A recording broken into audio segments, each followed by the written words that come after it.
Assalomu alaykum, hurmatli televizor ko'rguvchilar. Dunyo qurultiyi Tor televiziyasining maxsus xabarlar programmasiga hammanglar xush kelibsizlar. Men riyosatchi Iftixor Abdurshid. Hurmatli ko'ruvchilar, bugun biz sizlarga maxsus xabarlar programmamizni Belgiyaning poytaxti Bryusseldagi Yevropa parlamentidan berib turibmiz. Hurmatli ko'ruvchilar, bugun Yevropa parlamentining ichida Xitoyninki Yevropada kunsiri kuchayishi va uning Yevropa ittifoqining siyosiy, davlat bexatarligi va kishilik huquqi bo'lgan ta'siri nomida bir yig'in ochildi.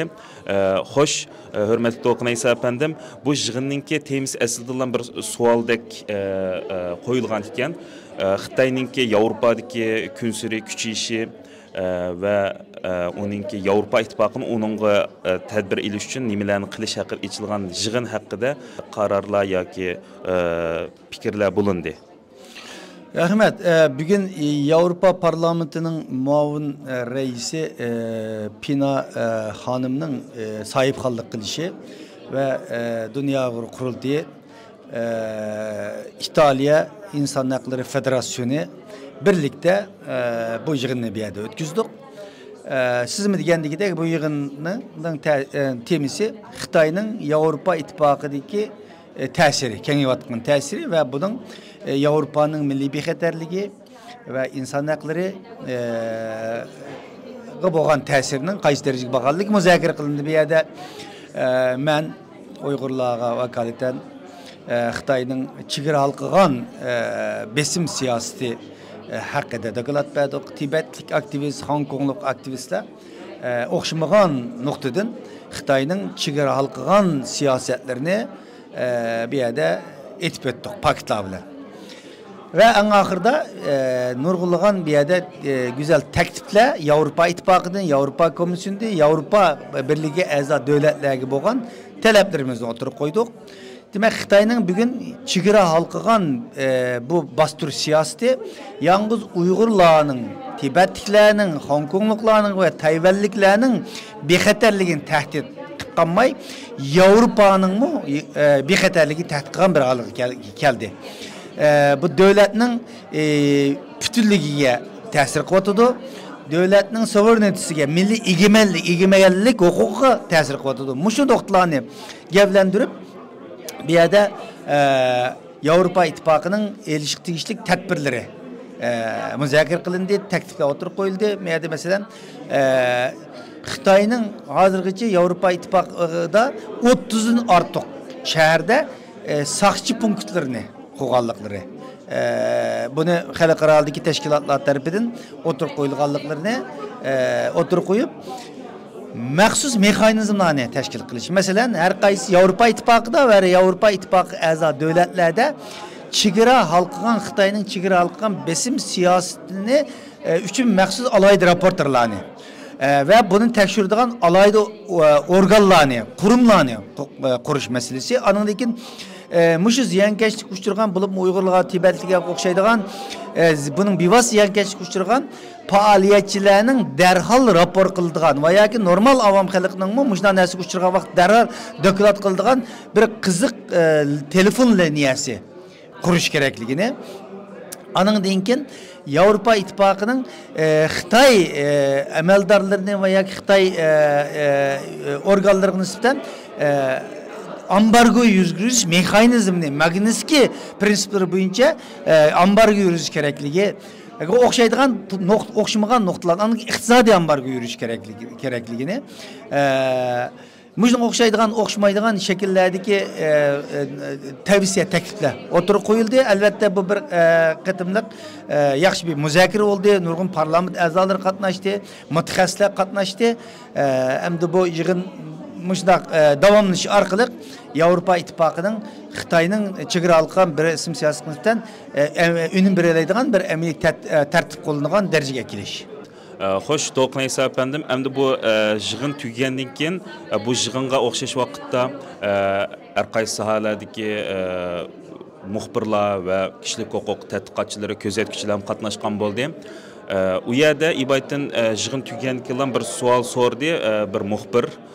Sizden muşu Avrupa parlamentida bu xil şekilki yig'inning ichilishining tunji qitim emasligini ve buningdan burunmi bu Xitoyninki bu xil kengaymichiligiga, bu xil bosturum xarakterlik qilayotgan harakatlarga qarshi turli tadbirlarni ilish uchun yig'inlar ichilganligini sizga xotirib eslatib o'tish bilan birga buningki Yevropa parlamenti bo'lish bilan konkret qanday qadamlarni olganligi haqida savol so'rdi. Siz bu haqda nima deb javob berdingiz?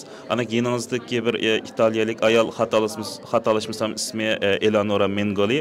U ayol nima deb javob berdi? Bu haqda to'xtalib o'tgan bo'lsangiz. Bu savol asosiyatda shu majbur emgakka oid savol. Chunki bugun majbur emgak Xitoydagi majbur emgakning ağan Avrupa devletlerinin hatta şirketlerinin mecbur emgekten paydaşlayotganlıklarını bununla Avrupa İttifakı'nın enik bir belgelim bilen çekleş işlemesi yol koyulmaganlığı hakkında bir sualdı. Bu hakikaten bu mecbur emgek meselesi bugün dünyanın güçlük dikkatini kozgatkan, bulup mu Uygur mecbur emgeğe dikkatini kozgatkan bir mesele. Ben bir yerde dünyada hakikaten bu meselede ciddi müzakereler bulatıdı.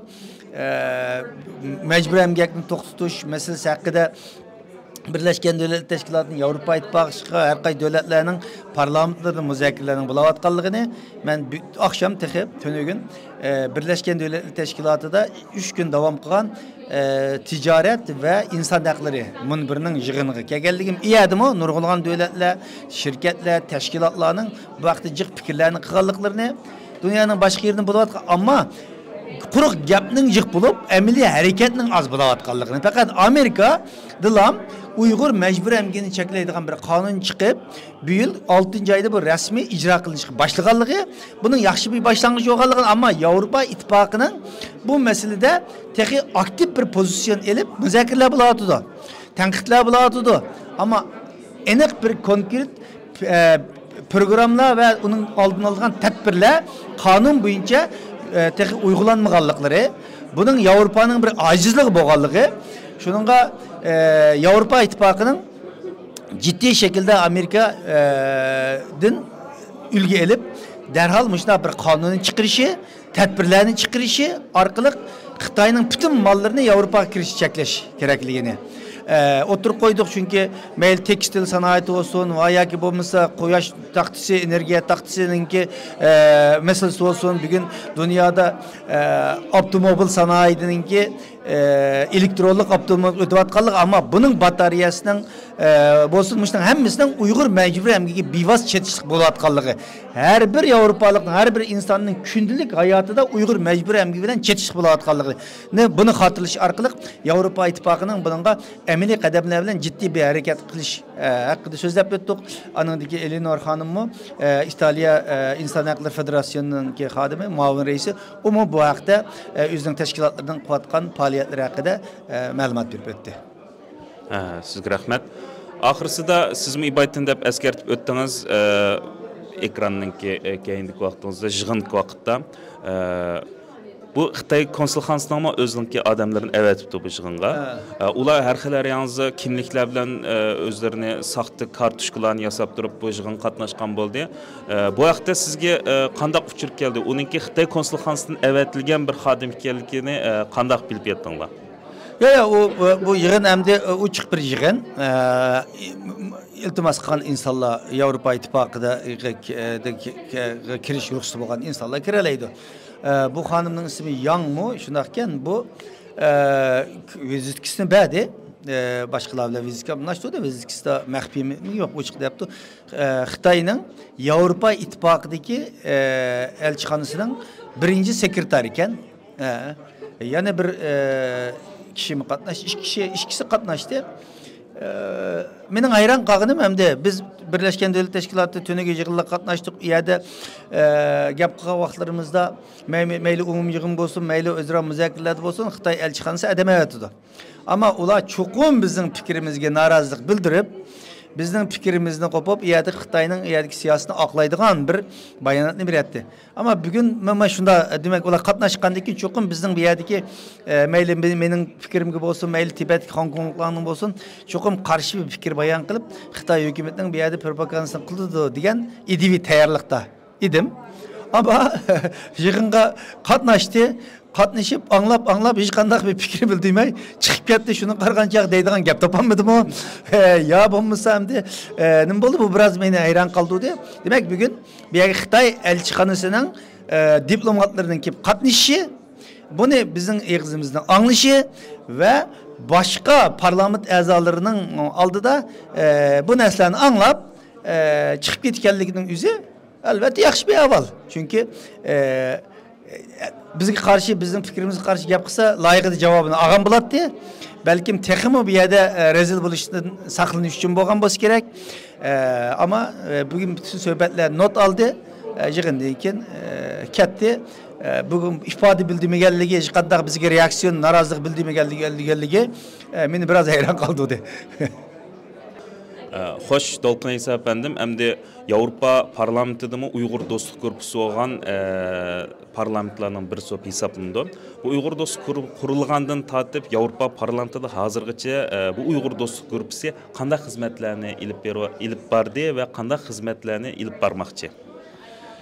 Avrupa Parlamentosu dünyadaki en mühim siyasi organlardan biri. Onun için dünya kurulgandan buyon Birleşken Devletler Teşkilatı'ndaki faaliyetlerimizge ağırlık versek, yana birisi mi Avrupa Parlamenti, Avrupa Komisyonundaki faaliyetlerimizge ait ağırlık verip kivatımız. Onun için biz miyad məxsus işğan edip, məxsus adam təyinlep, xadimlerimiz miyad bütün günlük Avrupa Parlamenti'ndeki, Avrupa Komisyonundaki faaliyetlerden bilen meşgul oldu. Hem Avrupa Parlamenti Uygur Dostluk Grubu 2017 yılı kurulgan ki 2019 yılı saylamdayken 2021 yılı qaytadan buruna bir rətlep çıkıp təsis qıldık. Avrupa Parlamenti'nin her kaysi siyasi partilerin parlament azaları bununla aza. Bu parlament Uygur Dostluk Grubu hazırgıca Avrupa Parlamento'da da Uygurlar hakkında bir qancha qitimli kararlarının, ciddi kararlarının, rezolüsyonlarının çıkışında mühim aktif rol oynadı. En ahir kısmı 2021 yılı Uygur erki kırgınçılık ve insaniyet karşı cinayet Xitay hükümetinin Şarkı Türkistan epaqalığını hakkındaki karar Strasbourg'da 600 netçin parlament azasının bir dek avazından kabul kılan. Şundan da Uygur Dostluk Grubu'nun aitim alkılık rol oynayan. Onundan başka mecburi emgek meselesi doğruluk Avrupa Parlamento müzakirler bulundu. Hatta en ahirkisi ötken yıl 11. ayın 24. günüsü Ürümçi'de Opta aptıda durgun karındaşlarımız vefat oldu. Xitay'ın üzerinde Akkağız hareketi başlandı. Onun da inkimi biz derhal bir yere gelip Uygur Dostluk Grubu ile hemkarlaşıp ula ile tavsiyesi ulanın ki ciddi hareket kılışı ile Avrupa Parlamento'da bir karar kabul kılıngan. Demek müştün kokşaydıgan kararlarının kabul kılınışı da olsun, Avrupa Parlamento'ya aza vekiller olsun ve Avrupa İttifakı aza devletlerde Uygur meselesinin küntes turuşu kararlarının çıkışı da Dostluk Grubu ait mühim rol oynamaktadır. Sizge rahmet, Dolqun İsa efendim ziyaretimiz kabul kılınız için. Hürmetli görünmeler, bugünkü programımız mişeye gitçe olsun. Keyin qaytımlıq sanımızgıça görüşküçü aman bulgaysılar. Belgiyanın paytaxtı bir yusuldan həmіңlaq otluq salam. Mən Riyaset İftixar Abdurşid. Allah'a emanet.